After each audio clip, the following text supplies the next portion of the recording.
I did was to download a Coldplay video so that I have some music to work with. I have Premiere open, and I'm going to go ahead and start a new project and put it on my desktop. So I'm just going to call this Video Dance and hit OK. Now I'm going to import the media into the media bin on the bottom left by double clicking here and then going to my desktop and finding the day one worth of footage. Now I'm going to just do day two to keep things simple, but this works for day one or day two. So I'm going to select this, and I'm going to hold the command key down on the Mac here so I can select both of these. I could do this separately, but I'm going to go ahead and import it. And what you're going to see that because I imported a folder, you're going to see a folder here as well as the video for Coldplay. So as you can see, when I double click the Coldplay video, I have some Coldplay music. I don't care about the video at all, so I'm only going to use the audio. And then the day two is actually a folder. Now I can use this little thing to open that folder up, and inside of that folder is the main camera and then another folder with a JPEG and some videos. One idea that I usually use is just to double click this folder, and what happens is when you double click it, you get that folder as one of the tabs. So for instance, this is my main project tab, but I can jump to this tab, bin 2, and inside of that is all my footage. And I'm going to open up the drone footage, and what I'm going to do is start with this main camera. I know that the main camera is the correct aspect ratio, so you need to start with the correct camera. So I'm going to take my main camera, double click it just so you can see it here. You can see this is about 8 minutes of footage from the day two, and we started here.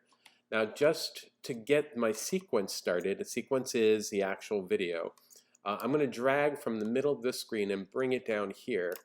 And what's going to happen is that this sequence is now going to be set up perfectly to the shape of this video and as well as the size.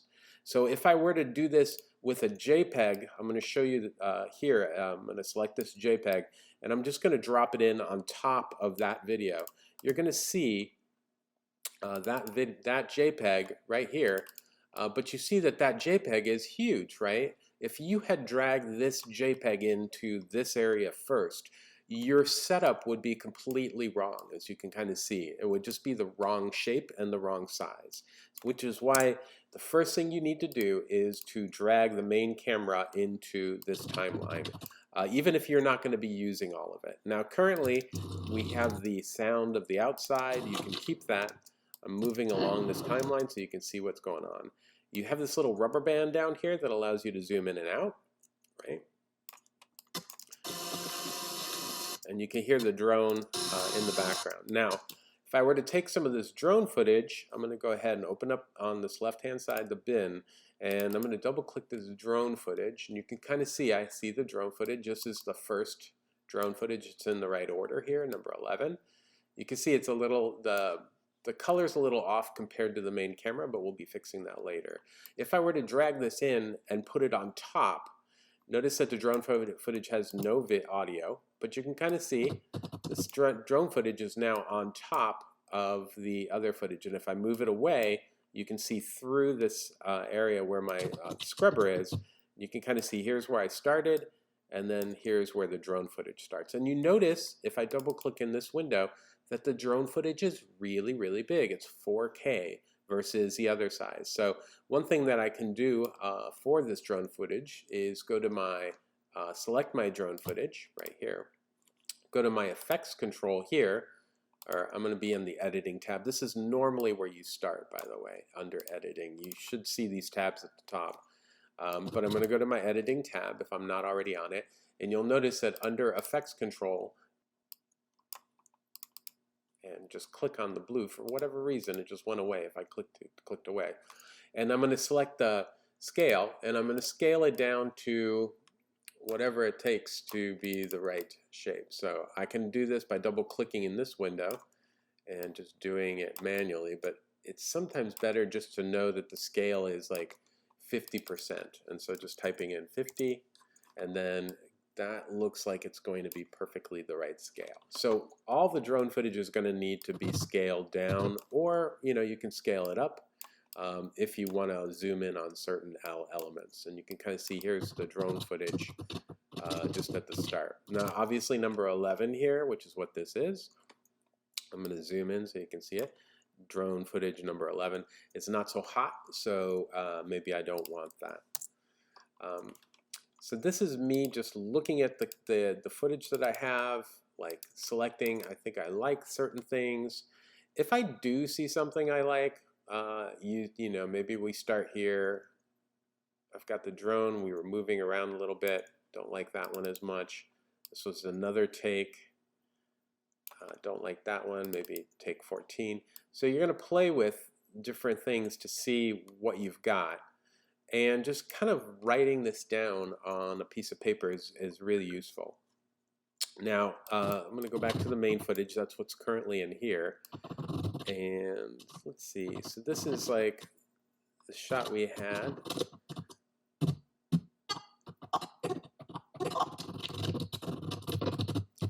So maybe I want to start the shot right here. So I'm going to trim the front just by grabbing it with my selector.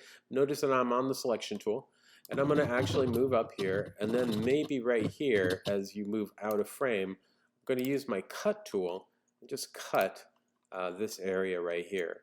Is just to physically move this with your mouse off to the right so that you can actually get some stuff later on here. So here's what I've got so far. And you can see maybe at this point I can see that you guys are like ready to go to the next part. I maybe want a piece of drone footage, and maybe I'm moving up to this viewer tab here, which is number 14, right? You can kind of see it here. And I'm like, okay, well, you guys are right, maybe right here would be a good place to like have you guys like move to this area because you're facing this area. This looks pretty close, right? And so what I'm going to do is I'm going to right here put an in point, I for in, and notice when I do that it actually makes a cut right here. And then maybe I'm going to put an out point here.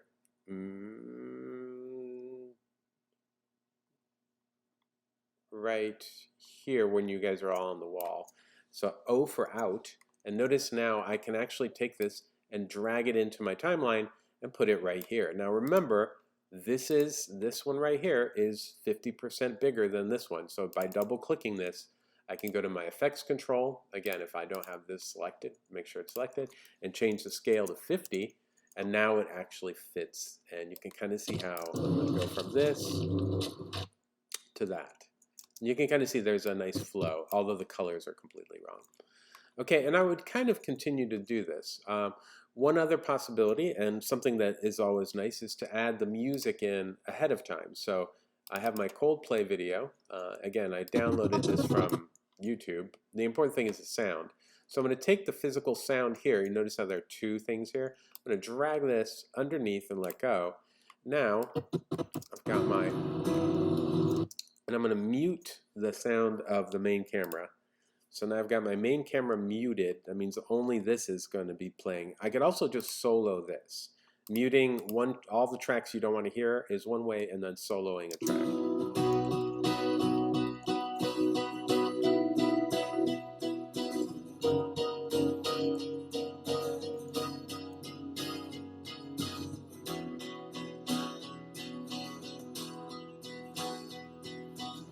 First thing I'm going to do is like listen to my music, and then I'm going to make a marker where I want this cut to happen.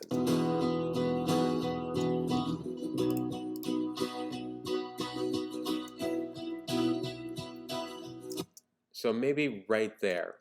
So what I'm going to do is select the audio and hit the M button. And if I have the audio selected and hit the M button, I'm going to make this bigger so you can see. I know that right here I can put a marker. Now if you have nothing selected and you hit the M button, it'll put a marker in your timeline, which is not as useful. The important thing is the audio has the marker because it changes right here. Right? And so that's where I'm going to hold the shift key down so it snaps to that marker. That's where this cut needs to happen. Holding the shift key down while moving something will snap it, or it will automatically snap, as you can kind of see. And then I can move this first part over, and now we have a cut happening right at this transition. So you can kind of see there. Some other things that you might want to do is to just bring in footage and put it on top of the current footage so it just cuts to it. So for instance, maybe here you want to bring in that JPEG, and so by putting it on top, letting go, and you can kind of see now we go from one thing to another. And then you can trim these again using the selection tool just by trimming the front and the back and zooming in with the plus button or with this little zoom area down here will give you more control over what's going on. So for instance, do something like that.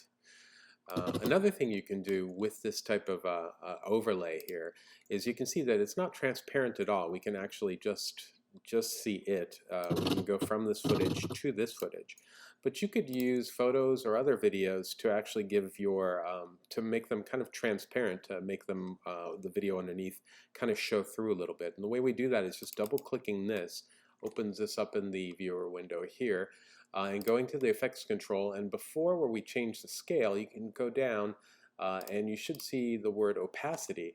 Now the opacity will allow you to actually make things a little transparent. So right now I'm going to make the opacity 50%, and you'll see that this photograph now becomes like a textural surface on top of your video here.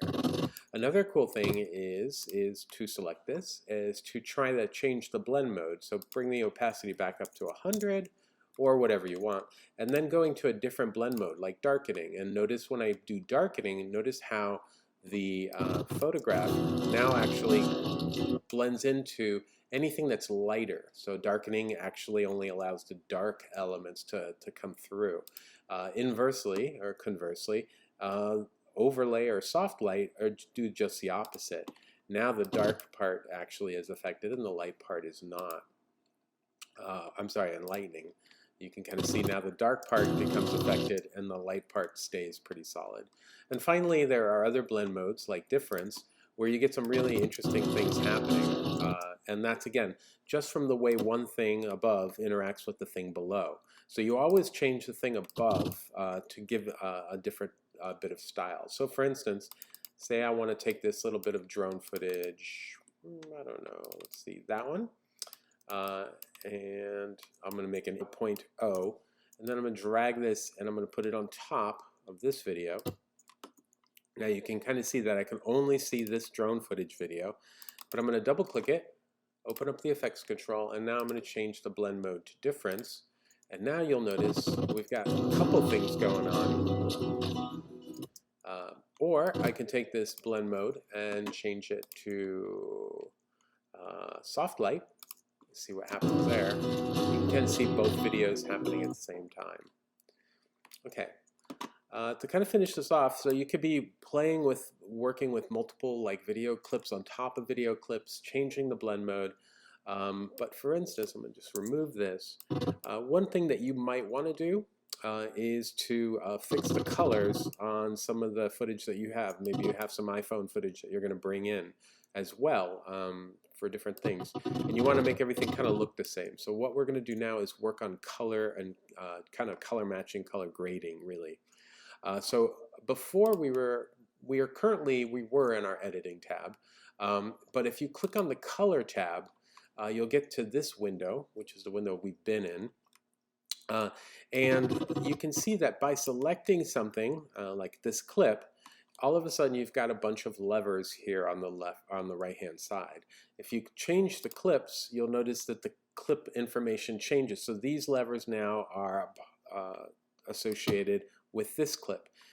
If you click on this, these levers are now associated with this clip. Now, if you move a lever, like lower or change the exposure, notice nothing is happening, and that's because our playhead has to be over the area that you're actually changing, otherwise we can't see the change. So if I put this over here, and now I change the exposure, you can kind of see that the exposure does in fact change. So you see if I put the exposure all the way at 5% or 5, now all of a sudden I have an extremely blown out image.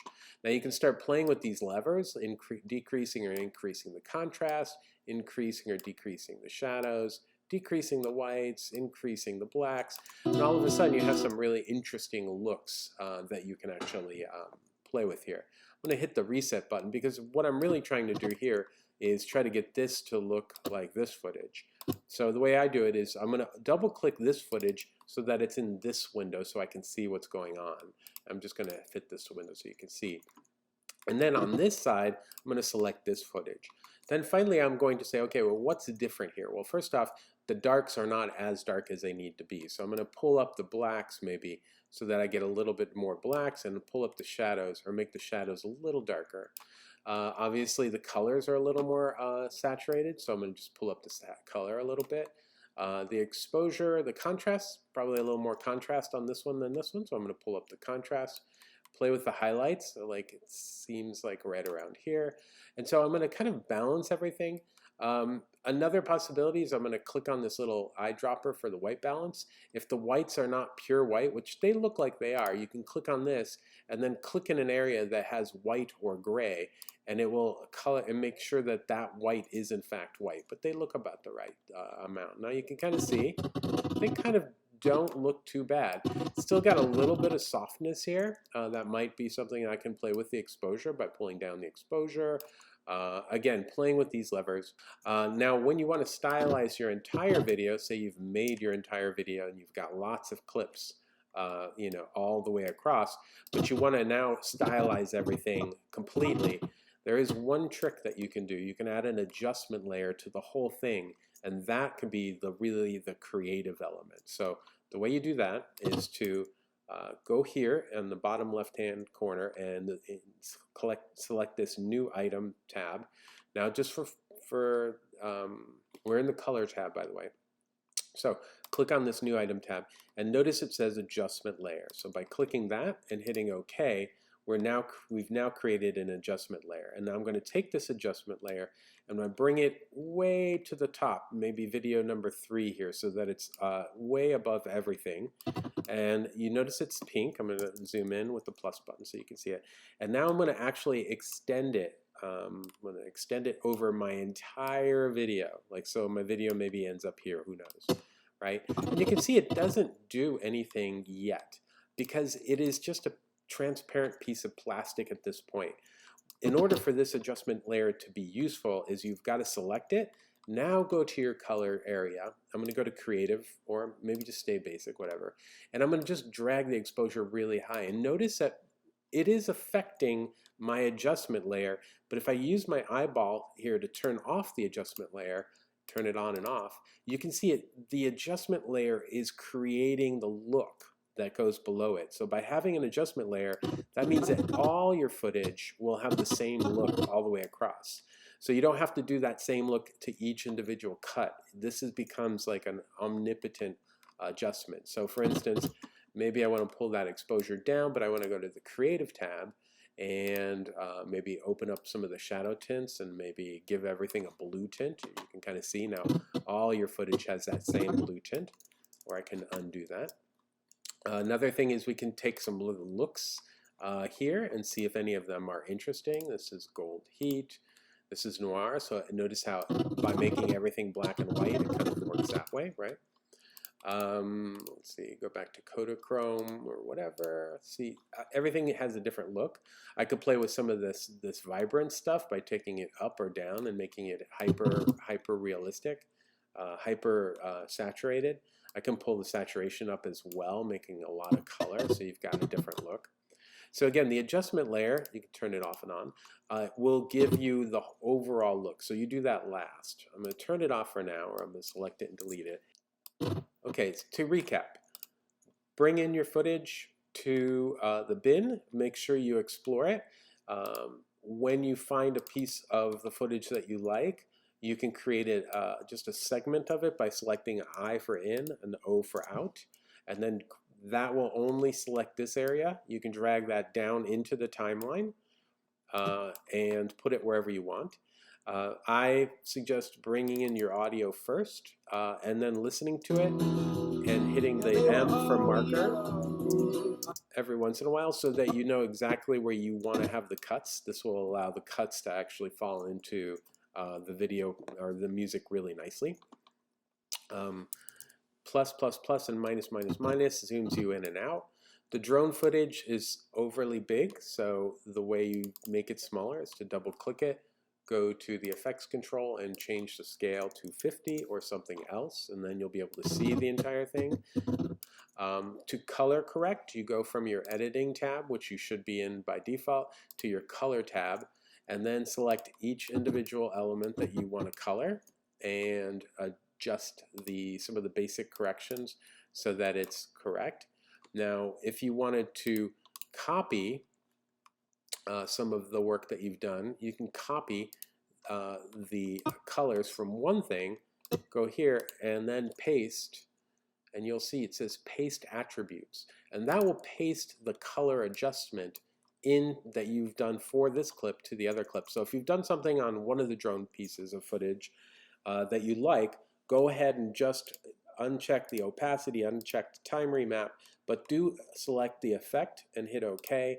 And now you'll notice that the drone footage is identically mapped. And you can select this and you can see that all these levers are exactly correctly mapped. So again, you can not only paste things in, but you can paste attributes in your color correction. And then finally, take your adjustment layer, put it in, make sure it covers everything that you want to export, and then select it, and then do the adjustments for that, and that will give your video an overall really cool look. All right. Oh, and don't forget to mute your the footage stuff that you have. So hopefully this gives you a little bit of an idea how I would start or approach this project. And hopefully this helps along with some of the tutorials that you have going on.